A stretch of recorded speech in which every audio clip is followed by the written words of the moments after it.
American Idol disqualify contestants who are involved in sex work, who are escorts, hookers, etc. because we actually broke the news on talentrecap.com that one of the contestants this season is an escort. If you remember E.T. or Erica Perry, that's her government name. So how are you feeling about this? Okay, first of all, it doesn't matter what a contestant's past is. It matters what they perform on stage. I don't care if you're a stripper, personally. I will vote for you if you're a good singer and in that moment you sing well. But there are certain reservations that people do have which I feel are uncalled for. Like now we live in a society where there's Instagram, there's Facebook, there's YouTube, there's OnlyFans. Everybody has something or the other that is considered adult content, and I think that should be okay. Yeah, I completely agree with you. I mean, she's pretty open about it. She did a video on Adam 22's podcast. It was also a video. His girlfriend is Lana the Plug, who is an adult film star, so they're all very open about their sexuality, and she's basically saying that, you know, she had sex for money, and that was just a way that she was making money, starting from when she was like 19 years old. And I don't think that there should be like an issue with her doing that, especially if she like admitted it online. Yeah, she's like, this is who she is. She doesn't care. She told you her rate list. She told you how much she makes for sleeping with a person, which, like, if you can make $1,000 like that, sis, like, do you. You have my complete support. Yeah, so I think the reason we're bringing this up is because in the past, a lot of contestants have had, you know, nude photos leaked or have had their experiences being a stripper leaked to the public. And so we could just get into that a little bit because we saw early on with American Idol, contestant Frenchie Davis was disqualified from the competition when her nude photos surfaced online.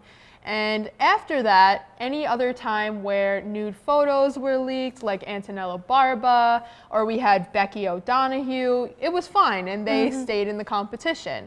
And we also had a contestant, David Hernandez, whose background as a stripper in a nude nightclub. No, he's a nude male stripper in a gay strip club. Yeah, and so he was also allowed to stay in the competition, and this prompted American Idol to put out a response because they were just getting, you know, a lot of people saying like, well, you got Frenchie disqualified from the competition, but all these other people got to stay in the competition.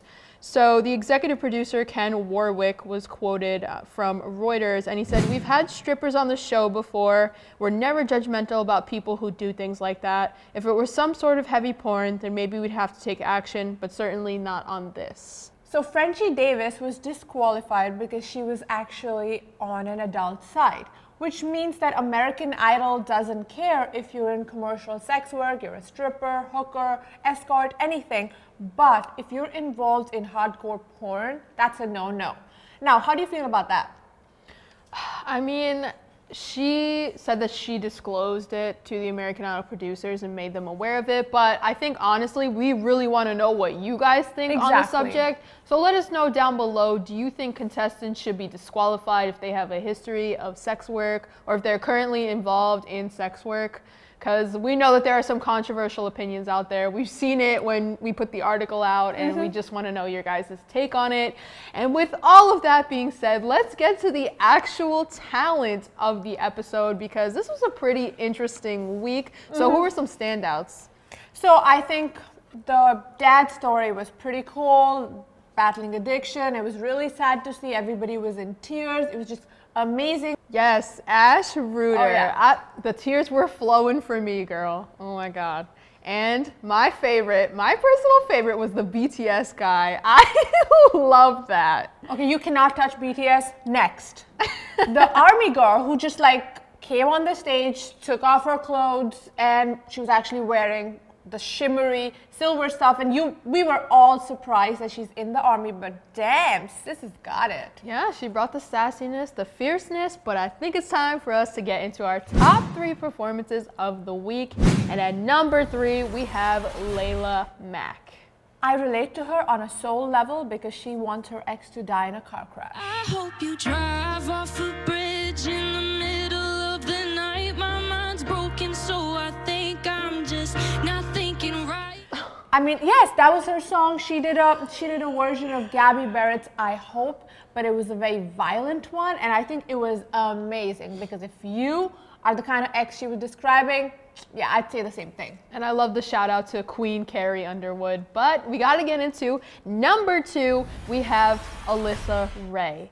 Okay, I have never seen a judge's reaction like this. We got Lionel standing up, we got Katie standing up, Luke was standing up, and it was just like, it was an emotional moment because they're saying that Alyssa is so different and finally she's, being seen on television and she has such a presence, and I thought she had a great personality and the vocals, oof. Devil's advocate, I think the judges were excited to go home because the game was on. Luke said it so many times and it was the last performance. They just wanted to go home, so they were standing up anyway. And Lionel said it was a once-in-a-generation performance. Lionel, how hard is that to find? Once in a generation. Right. You understand what I'm saying? So maybe Alyssa will change your mind a little bit during Hollywood Week, I think. But we got to get into our number 1 performance. It was Heather Russell. By the way, fun fact, you guys, she's actually signed by Simon Cowell when she was just 10 years old. So the fact that she's now on American Idol, I want to know did something happen? Because at the end of the day, you come to American Idol to get signed by a record label. Simon Cowell signed you. So did things go wrong? I don't know what's going on. I think we just have to acknowledge the fact that she sang a Katy Perry song, and I'm pretty sure she sang it a little bit better than Katy Perry. Like, she had her own unique spin on it, and Katy was kind of giving her some harsh criticism, saying like, you're too extra, it was too much, like this hair is too much, you're too much. And you know what, Katy? I think you're just a little bit jealous of this young talent. It's like this hair is too much. You haven't earned this hair yet. You hear me? I doubt it. Oh. I doubt it. It's Katy Perry, and like she said, you gotta earn your hair, girl. You gotta earn it. I love the original song, and yeah, it was quirky, but like, will I listen to it all the time? No, it's Katy's song. But that brings us to our what the moment of the week. Yeah, you guys, I don't know what was going on with the judges this episode, but they sent Cheryl K home. So she was the Malaysian singer that we were all really excited about this season. She had a song in Crazy Rich Asians. Money, money. That song that song is by her, and Aquafina actually did a remix with her. So I'm so confused as to why they just did a duet with Lionel Richie instead of actually giving her an opportunity to sing her own song. Like, this is unfair, and also the fact that she was such a huge fan. She was crying, she had a dog, and they showed her in each and every promo, but they didn't give her an opportunity to at least sing one song that was just her own and not a duet. Like, I don't get it. It makes no sense. And she brought her dog, and her dog was wearing sunglasses. And if that doesn't say commitment, I don't know what does. But let us know in the comments down below if you guys are also upset like us that Cheryl K was eliminated. But I think it's time for us to get into the comment of the week. And every week we choose a comment because we love talking to you guys. And if you remember last week, we were talking about the judges' antics and how they might be a little too much sometimes. Some of us may agree to disagree. So this week's comment comes from Andy Oquendo, and he says, in my honest opinion, the judges' antics feel like kind of an oasis in the middle of such horrible news about COVID and such, but that's just my 2 cents.